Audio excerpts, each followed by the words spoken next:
नमस्कार, मैं हित नारायण टंडन, विभागाध्यक्ष प्राणी शास्त्र, संत गुरु घासीदास शासकीय स्नातकोत्तर महाविद्यालय कुरुद, जिला धमतरी से पंडित रविशंकर शुक्ल विश्वविद्यालय रायपुर के अंतर्गत आज हम एमएससी द्वितीय सेमेस्टर के topic bio statistics presentation of data पे बात करेंगे और इसके माध्यम से आज हम टेक्सुअल और टेबुलर डाटा प्रेजेंटेशन के बारे में समझेंगे। इस लेक्चर के माध्यम से हम कोशिश करते हैं समझने की। आइए शुरू करते हैं।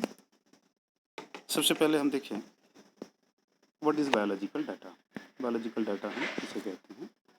Biological data has more variation in type and format. Biological datas में स्टेटिस्टिक्स जो हम यूज़ करते हैं, बायो स्टेटिस्टिक्स, उसमें बहुत ज़्यादा वेरिएशन होता है, बहुत ज़्यादा उसमें डिफरेंट फॉर्मेट्स में पाए जाते हैं और इनको हैंडलिंग करना बहुत ज़्यादा कॉम्प्लिकेटेड होता है। इनको प्रॉपर तरीके से स्टोर करना और उनका प्रॉपर हैंडलिंग करना बहुत इम्पोर्टेंट होता है, जिसके आधार पे आगे जाकर के डिफरेंट जो कंक्लूजन्स हैं, निष्कर्ष है, वो निकाले जा सकें। डाटा हैंडलिंग के अंतर्गत क्या क्या चीज़ें आती हैं वो देखते हैं। Storage of data and retrieval of data, उसके बाद है डेटा ट्रांसफ़र करना, फिर डेटा फॉर्मेट कन्वर्जन है, फिर algorithmic that run on the data, उसके ऊपर जो हम क्या एल्गोरिदम्स यूज़ कर रहे हैं, किस तरह के फार्मूला यूज़ कर रहे हैं उसको कैलकुलेशन में, एनालिसिस में, वो सारी चीज़ों को जानना बहुत ज़्यादा आवश्यक होता है बायोलॉजिकल डेटा के अंतर्गत। उसके बाद हम आगे बढ़ते हैं प्रेजेंटेशन ऑफ डेटा में।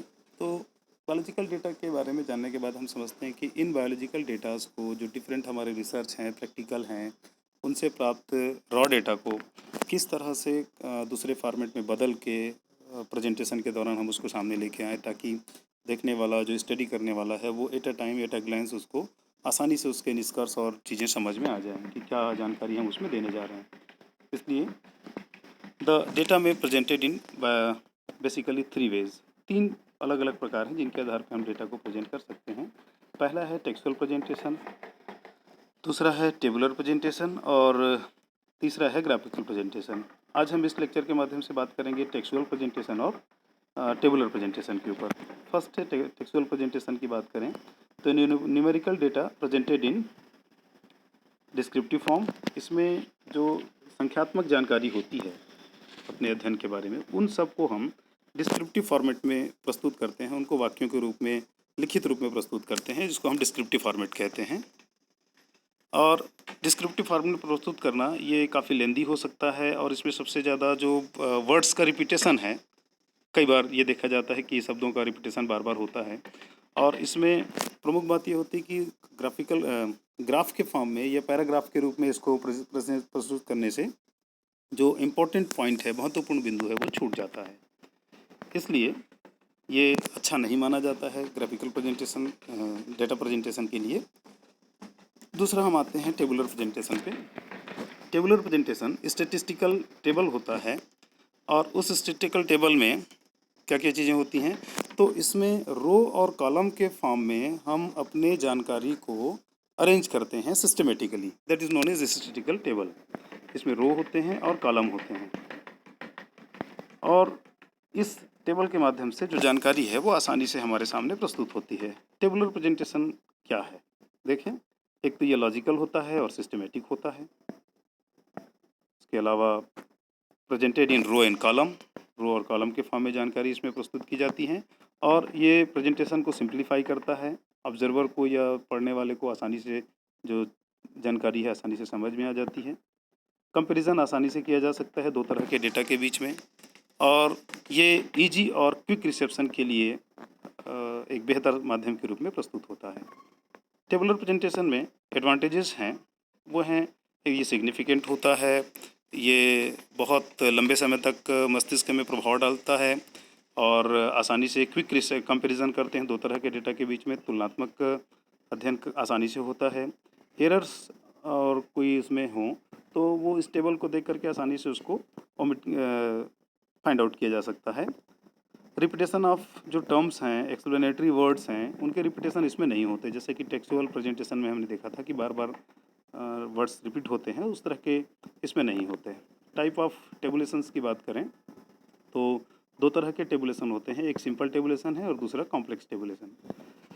सिंपल टेबुलेशन में एक बार में एक ही तरह के जो डेटा हैं या जानकारी है वो प्रस्तुत की जा सकती है, जबकि कॉम्प्लेक्स टेबल में दो या दो से अधिक लक्षण या जानकारी उस डेटा के बारे में प्रस्तुत की जा सकती है। यहाँ पे एक एग्जांपल देखते हैं।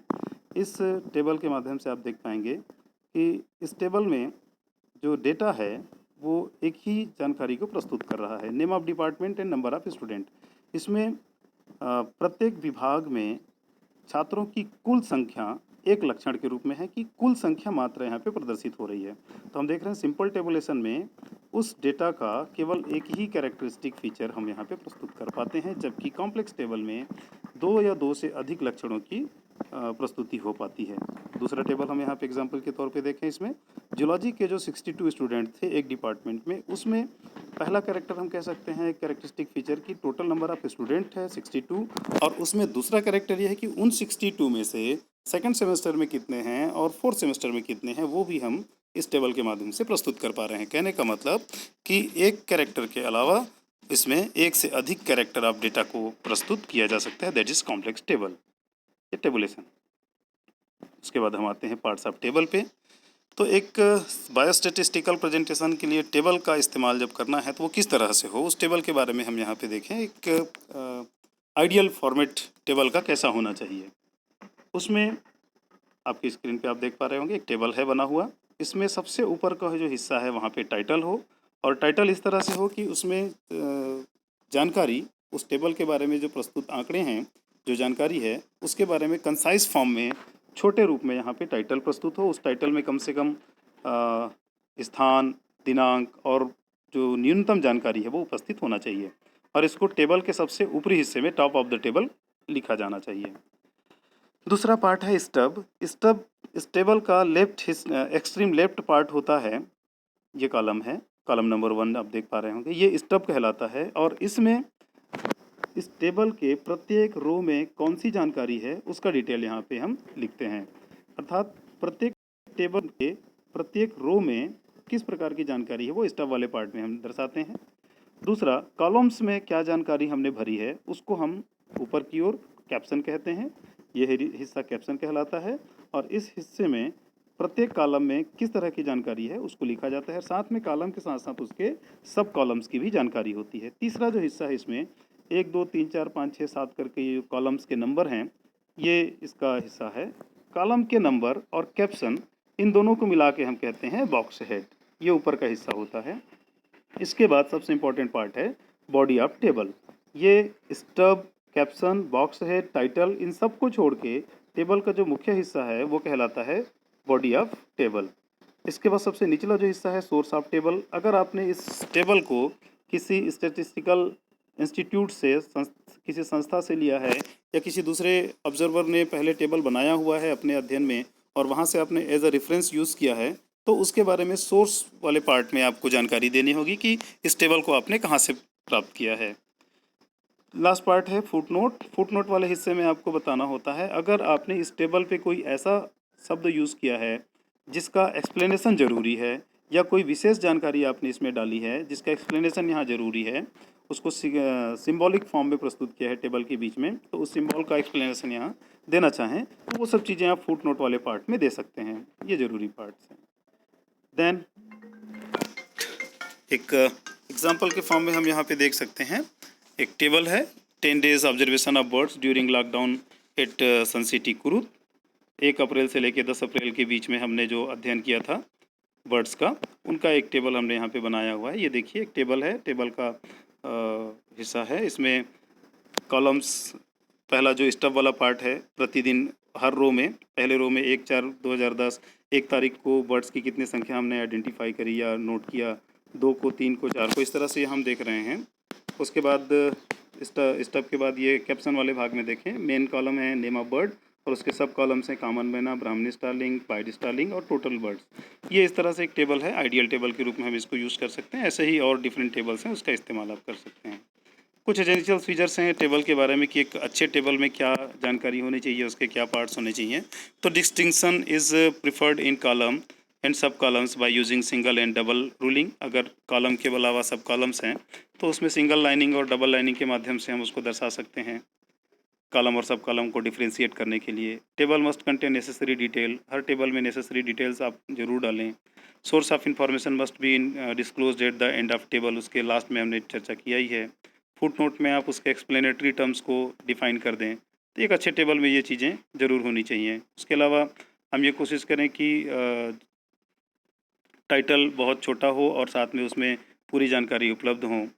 मेज़रमेंट अगर आपने किया है तो मेज़रमेंट की यूनिट आपको उस टेबल पे दर्शानी चाहिए। टेबल का शेप एंड साइज जो है वो बिल्कुल एक अनुपात में होना चाहिए, बहुत लंबा ना हो, बहुत चौड़ा ना हो। इसी तरह से कुछ और कॉलम्स हैं जिनके बीच में आपको तुलना करना है, तो वो दोनों कॉलम की जानकारी आपको एक स्थान पे रखनी चाहिए या दोनों कॉलम को पास पास रखना चाहिए। इस तरह से एक अच्छा टेबल हो सकता है। Okay, thank you. आज के इस लेक्चर के बाद हम दूसरे पार्ट में कोशिश करेंगे presentation of data in graphical form. और इस टेबल के माध्यम से हमने यही सीखा कि किस तरह से हम डेटा को प्रेजेंट करें, उसमें टेक्सचुअल और टेबुलर प्रेजेंटेशंस क्या होते हैं। नेक्स्ट लेक्चर में देखेंगे graphical presentation. Okay, thank you.